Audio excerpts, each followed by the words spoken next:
And then I found this huge footprint in the ground, and it was 18 inches long. And I had no clue that it was a Bigfoot. I just thought it was a huge bear. And I wondered about it. I took pictures of it and everything. And one day I was in a big wildlife zoo kind of thing on the coast of Oregon, and I was looking at two 600-pound bears, and their back feet weren't any bigger than mine. And I thought, oh my gosh, what was that? I just started looking, and that was the beginning of starting to find Bigfoot, look for Bigfoot.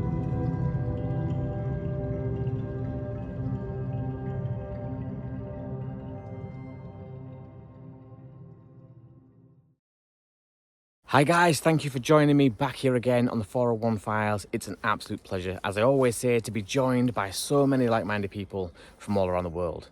Now, if you are interested in things like the UFO and extraterrestrial phenomena, strange cryptids, things like Bigfoot and dogmen, and the paranormal as well, then you guys have landed yourself in the right location. Without further ado, guys, please do kick back, relax, and enjoy.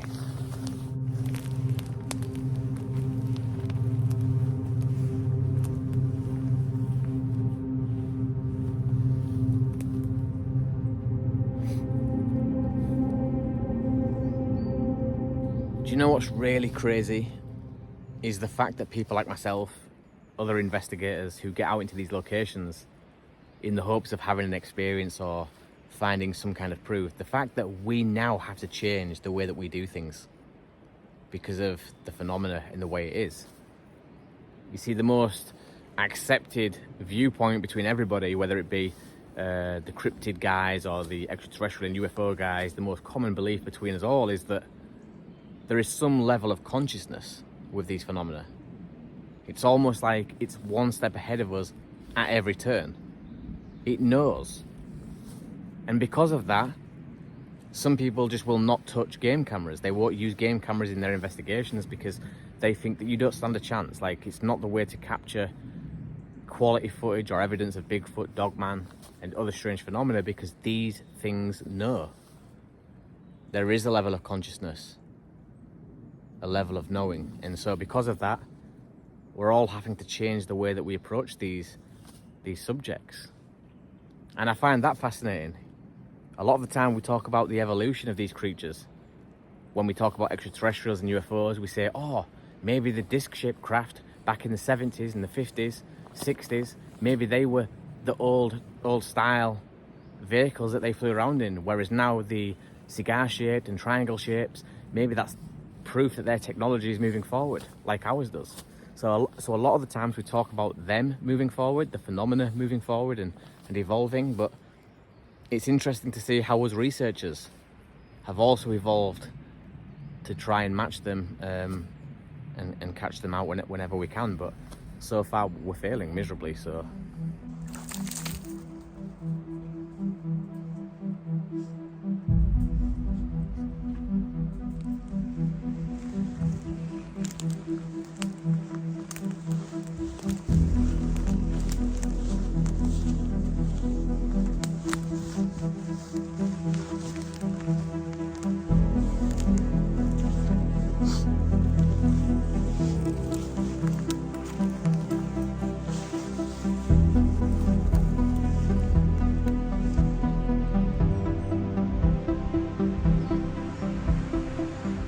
a few videos back, if you guys have been watching for a while now, you'll have noticed that I started to pick up on a pattern with these strange balloons wherever I went. I actually stopped reporting on it because I was just finding them everywhere. And it was almost every single time that I'd find one, it was next to either some prints or something that looked like prints or some weird tree structure. Now, is there anything to it? Is whatever lives in these areas or frequents these areas using this as some kind of a navigational means. Does it mean something else? I don't know. Over in the US, people have speculated this before, but I seem to find them in the most bizarre places, and places that you think that a balloon would never be able to penetrate. Like, I mean, look at where I am. It's chaos. But yet, here is a balloon, and there's all around me X-formations, tree structures, so I don't know. Like I said, it got to a point where I was finding so many, and I just didn't know if it was something that was obvious, something that was quite frequent, or is this rare to every time go out and find one of these next to a weird structure? I don't know. If you guys want to hear me reporting on those whenever I find them, then please do comment below, and I'll continue to do that. I just don't want to drain people, I don't want to bore people. See, now that looks like a print. That looks like some kind of weird indentation. I'll turn the camera so you guys can see that.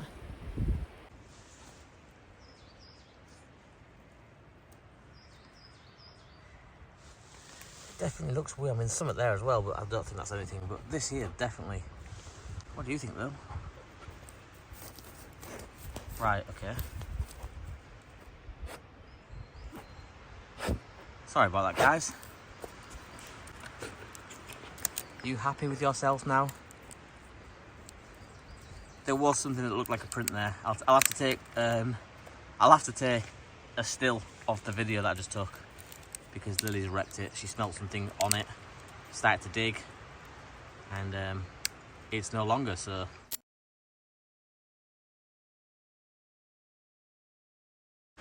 she's obviously showing an interest to it.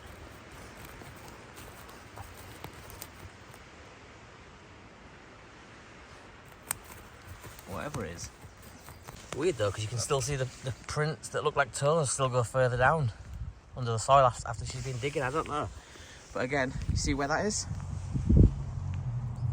That's where the balloon is. Am I crazy, guys? Am I going crazy? I don't know.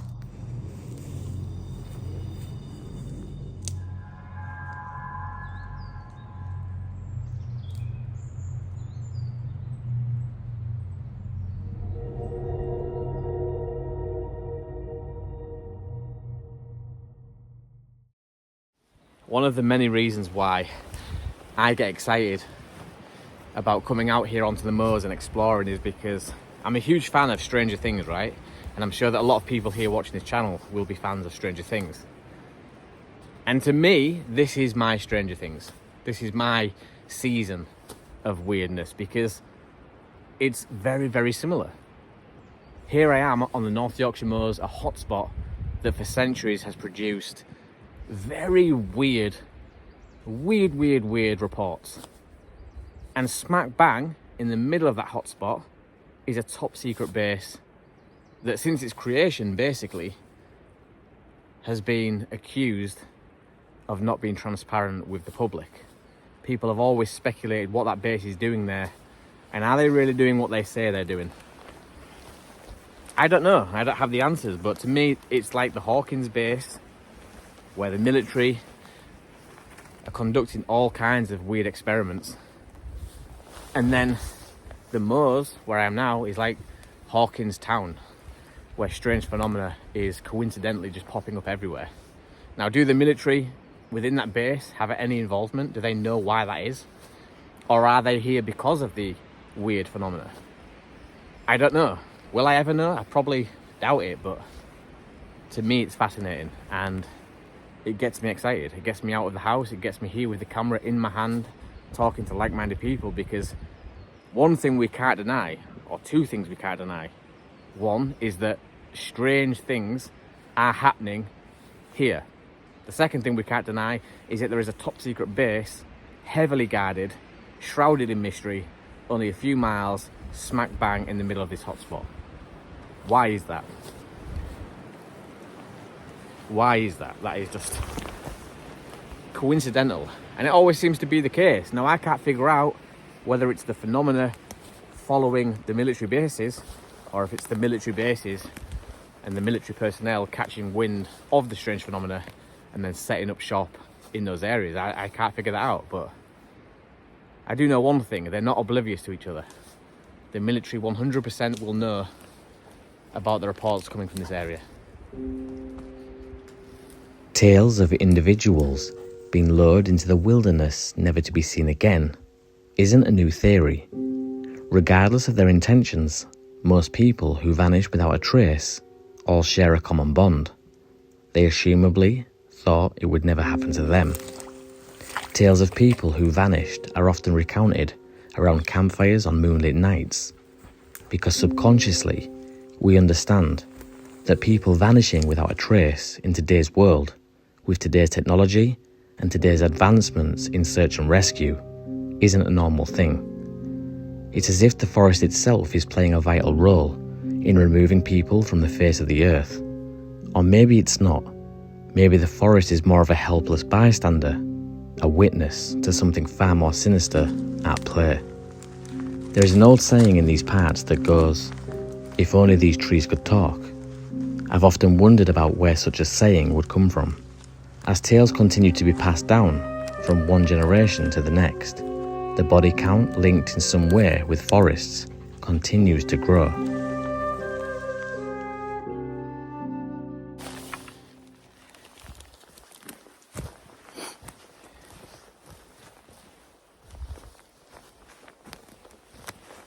There's been some amazing sightings recently over the last few months coming from this area. You know, I've had like 2 or 3 people with real solid stories from when they've been mountain biking, staying over here late. Like that's the thing as well. You know, a lot of people do like to come and test boundaries, and for some people, just mountain biking on these trails through the day isn't enough adrenaline. So there are people out there that like to fix their bikes with, you know, really high beam lights and come try out the trails at night. Each to their own. You know, some people would question what I'm doing, so who am I to question other people? But I'm glad that they do that.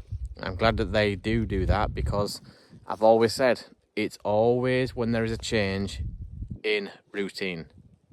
Whenever someone changes something up in their routine, things happen. It could be turning up to an area that you investigate at a different time than normal, or on a different day. It could be that there is a storm when this area hasn't experienced a storm in 100 years. It could be the fact that, you know, you're staying overnight rather than just investigating during the day. It could be that you come at 3 o'clock rather than 12 o'clock. All these things are different variables, are changes in routine, and that is when people experience weird things. That's why I always try and come at different times during the day, different times during the night. I explore different areas. I push further in the forests than most people, because that is when you're going to have an experience. Doing something different to the rest of the crowd. You know, hundreds of people come on these trails every single day. But what's the number of people that come back and do it on a night? Very slim. You know, less than probably 100 people, easy. And yeah, I find that fascinating. I love that. So if anyone's looking for an experience or wants to know how to increase their chances, I would say change things up. Do something against the grain, different to what everyone else is doing, but in a place that, you know, is known for strange phenomena, because then it heightens your chances anyway. And you'll find that maybe you could be lucky enough or unlucky enough, whichever way you want to look at this, to have an experience. So the first encounter actually happened less than a mile from where I had my Bigfoot encounter, and we were parked at a field driveway, and the 3 of us were looking up at the sky, and all of a sudden this, what we thought was a star originally, a really bright star, zipped across the sky, and then it zipped back, and then it zipped back across the sky another time, and all of us said at the same time, "What the hell is that?" And then it shot straight up in the air and disappeared. Come on. Where was you, eh? Where was you hiding? Good girl. Good girl.